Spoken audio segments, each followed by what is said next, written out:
ఈ వీడియోలో మనం చంద్రగ్రహణం అంటే ఏంటి? పాము చంద్రుడిని ఎలా మింగేస్తాడో తెలుసుకుందాం. కూర వండాలంటే కూరగాయలుంటే సరిపోదుగా. ఉప్పు, కారం, మిగతా సరుకులు కూడా కావాలిగా. అరే ఏంట్రా ఇది? అదే చంద్రగ్రహణం గురించి చెప్పే ముందు దానికి సంబంధించిన టాపిక్‌లు చెప్తే మీకు బాగా అర్థమైద్దని చిన్న ఎగ్జాంపుల్ వాడా. ఇవే తగ్గించుకుంటే మంచిది. ఎగ్జాంపుల్ అటు ఇటుగా ఉన్నా అడ్జస్ట్ అయిపోండే. భూమి. మనందరం కొట్టుకుని సచ్చేది ఇక్కడే. నేల కోసం, నీళ్లు కోసం, నగల కోసం, బంధాలు, అనుబంధాలు, భోగాలు, భావోద్వేగాలు, ఎన్నో వింతలు, విడ్డూరాలు అన్నీ జరిగేది ఇక్కడే. మనకి చాలా క్లియర్‌గా కనిపిస్తుంది. భూమి తిరుగుతుంది. ఈ బొమ్మ దగ్గర గ్రీన్ లైన్ దగ్గర స్టార్ట్ అయ్యి చుట్టూ 360 డిగ్రీస్ తిరిగి మళ్ళీ ఆ బొమ్మ గ్రీన్ లైన్ దగ్గరికి వచ్చేసరికి పట్టేది ఒక రోజు. టైం తీసుకున్నది 23 అవర్స్ 56 మినిట్స్ టైం. కానీ ఒక రోజుకి 24 అవర్సే కదా! మరి 4 మినిట్స్ ఎలా మిస్సింగ్ అంటే? సూర్యుడి నుండి వచ్చే వెలుగు భూమి మీద పడే దాన్ని బట్టి మనం టైం అనేది క్యాలిక్యులేట్ చేస్తున్నాం. సూర్యుడి నుండి వచ్చే వెలుగు ఆ బొమ్మ మీద పడింది. అదే వెలుగు ఆ బొమ్మ మీద రేపు పడాలి అంటే మన భూమి 4 మినిట్స్ ఎక్స్‌ట్రా టైం తిరగాలి. అప్పుడు సూర్యుడి వెలుగు రేపు సేమ్ ప్లేస్ అండ్ పొజిషన్‌లో ఆ బొమ్మ మీద పడుతుంది. ఇక్కడ 4 మినిట్స్ ఎక్స్‌ట్రా ఎందుకంటే భూమి తన చుట్టూ తాను తిరుగుతూ సూర్యుడి చుట్టూ తిరుగుతుంది. స్క్రీన్‌లో వైట్ కలర్ పాత్ దాని పరిధిలో అది సూర్యుడి చుట్టూ తిరుగుతుంది. సో, నిన్న ఉన్న ప్లేస్ నుండి మూవ్ అవుతుంది. సో, సూర్యుడి వెలుగు ఆ బొమ్మ మీద సేమ్ పొజిషన్‌లో పడాలి అంటే ఒక్కసారి 360 డిగ్రీస్ తిరిగినప్పటికీ ఇంకో 4 మినిట్స్ తిరిగితే సేమ్ లైట్ ఆ బొమ్మ మీద పడుతుంది. అందుకే మనకి ఒక రోజుకి 24 అవర్స్. ఇక్కడ ఒక పాయింట్ అబ్జర్వ్ చేస్తే సూర్యుడి నుండి వచ్చే వెలుగు భూమి మీద పడితే అది పగలు లేకపోతే రాత్రి.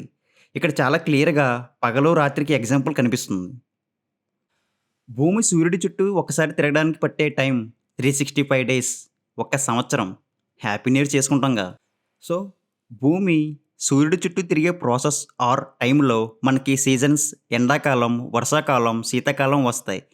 ఎలా అంటే భూమి సూర్యుడి చుట్టూ ఎల్లప్పుడూ ఒకేలా తిరగకుండా ఒక పీరియడ్‌లో ఒక వంపులో ఇంకొన్ని రోజుల తర్వాత ఇంకో వంపులో అనగా ఒక పక్కకి ఒరిగి తిరగడం వల్ల మనకి సీజన్స్ వస్తున్నాయి. భూమి తిరుగుతూ ఉంటే మరి మనకెందుకు తెలియడం లేదనే డౌట్ మీకొచ్చిందా? భూమి ఇన్నర్ కోర్ సుమారు 1600 కిలోమీటర్/అవర్ స్పీడ్‌లో తిరుగుతుంది. అయితే భూమికి చాలా లేయర్స్ ఉండడం వల్ల ఆ లేయర్స్ మధ్య గ్రిప్పింగ్ అండ్ ఫ్రిక్షన్ బట్టి పై లేయర్‌కి వచ్చేసరికి స్పీడ్ తగ్గుతుంది. సో, పై లేయర్ కూడా కొంత స్పీడ్‌లో తిరిగినప్పటికీ మనకెందుకు తెలియట్లేదంటే చిన్న ఎగ్జాంపుల్‌తో చెప్తా. మీరంతా ట్రైన్ ఎక్కే ఉంటారుగా. ట్రైన్ బ్రేక్స్ రిలీజ్ చెయ్యగానే చాలా స్లోగా మూవ్ అవుతుంది.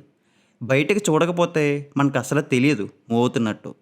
ఆ స్లో మూవ్‌మెంట్‌లో ట్రైన్‌లో మనం ఈజీగా మూవ్ అవ్వచ్చు కూడా. అలాగే మన భూమి కూడా ఒక కాన్స్టెంట్ స్పీడ్‌లో కంటిన్యూయస్‌గా తిరుగుతుంది. సో, అది మనకి తెలియదు. చంద్రగ్రహణానికి ఇప్పటివరకు మనం మాట్లాడుకున్న దానికి లింక్ ఏంటంటే, భూమి సూర్యుడి చుట్టూ తిరిగితే చంద్రుడు భూమి చుట్టూ తిరుగుతుంది. చందమామ నైట్ అయితే వెన్నెల వెలుగుతో మనల్ని అలరిస్తాడు. మరి ఆ వెన్నెల వెలుగు చందమామకి ఎక్కడిది? సూర్యుడి నుండి వచ్చిన వెలుగు చందమామ మీద పడి ప్రతిబింబించి ఆ వెలుగు మన భూమి మీద వెన్నెల్లాగా పడుతుంది.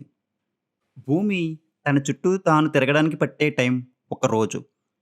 భూమి సూర్యుడి చుట్టూ తిరగడానికి పట్టే టైం ఒక సంవత్సరం. చంద్రుడు భూమి చుట్టూ తిరగడానికి పట్టే టైం 27 డేస్. సూర్యుడు, భూమి, చంద్రుడు ఒకే లైన్‌లోకి వచ్చినప్పుడు సూర్యుడి వెలుగు చంద్రుడి మీద పడకుండా భూమి అడ్డంగా ఉంటుంది. దాన్నే మనం చంద్రగ్రహణం అంటాం. అలాగే సూర్యుడి వెలుగు భూమి మీద పడకుండా చంద్రుడు అడ్డంగా వస్తే దాన్ని సూర్యగ్రహణం అంటాం.